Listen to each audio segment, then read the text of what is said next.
नमस्कार। आज मी तुमच्यासाठी एक खूपच खास रेसिपी घेऊन आली आहे। आपल्याकडे पुरणपोळी तर नेहमीच बनवली जाते, पण ती कधी-कधी उरते। मग त्या उरलेल्या पुरणपोळीचं काय करायचं हा प्रश्न पडतो। पण काळजी करू नका, आज आपण उरलेल्या पुरणपोळीपासून एक खूपच चटपटीत आणि झटपट होणारा पदार्थ बनवणार आहोत। चला तर मग सुरू करूया। तर ही खास रेसिपी मी याला पुरणपोळी चुरमा किंवा पुरणपोळी भेळ असंही म्हणते। हा पदार्थ खायला खूप मजेदार लागतो आणि बनवायला अगदी सोपा आहे। तर यासाठी मी इथे घेतलेली आहे पुरणपोळी। तर आता सर्वात आधी आपण ही उरलेली पुरणपोळी हाताने चुरून घेणार आहोत। त्याचे छोटे छोटे तुकडे करायचे आहेत, जसं आपण चपातीचा काला मळतो त्या पद्धतीने। तर मी व्यवस्थित त्यांचा चुरा करून घेते।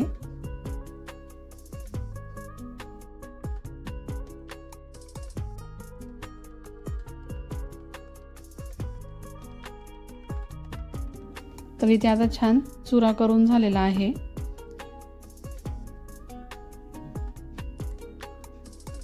तर त्यात मी टाकून घेणार आहे लाल मिरची पावडर। त्यानंतर त्यात टाकणार आहे लोणच्याचा खार। छान गोड आंबट तयार होतो मग, म्हणून त्यात टाकून घेणार आहे 3 ते 4 चमचे लोणच्याचा खार। तर मी पोह्यांचा चमचा घेतलेला आहे।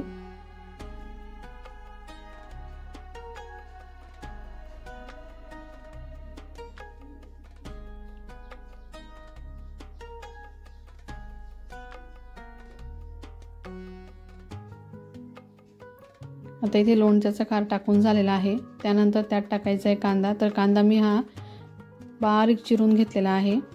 त्यानंतर हाताने व्यवस्थित त्याला असं चोळून टाकून घ्यायचा आहे। तर कांदा हा बारीकच चिरायचा। आता इथे कांदाही टाकून झालेला आहे। त्यानंतर टाकून घ्यायचं आहे तेल। तेल टाकून झालेलं आहे। त्यानंतर छान अशी कोथिंबीर आणि पुरणपोळी केली म्हणजे कुरडे पापड तर आपले तळलेलेच असतात, त्यामुळे मी ते कुरडे पापड घेतलेला आहे। तर तो हाताने चुरून टाकून घ्यायचा आहे।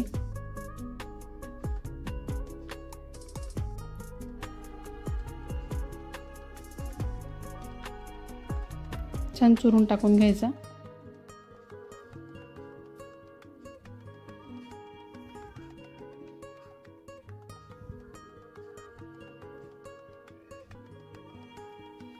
तर आता हे हाताने व्यवस्थित चांगलं मिक्स करून घ्यायचं आहे।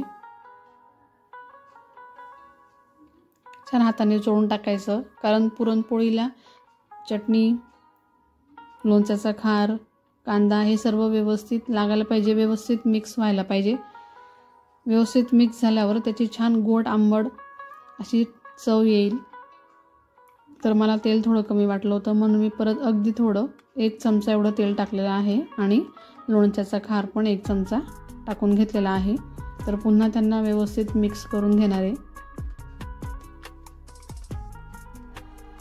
तर हा काला खरंच खूप छान लागतो, तर तुम्ही नक्की ट्राय करा, नक्कीच सर्वांना आवडेल। तर बघू शकता छान काला तयार झालेला आहे। तुम्हाला ही रेसिपी कशी वाटली हे मला कमेंट्समध्ये नक्की सांगा। व्हिडिओ आवडला असेल तर लाईक करा, शेअर करा आणि अशाच नवनवीन रेसिपीसाठी चॅनलला सबस्क्राईब करायला विसरू नका। लवकरच भेटू एका नवीन रेसिपीसोबत। तोपर्यंत खात राहा, आनंदी राहा आणि निरोगी राहा। धन्यवाद।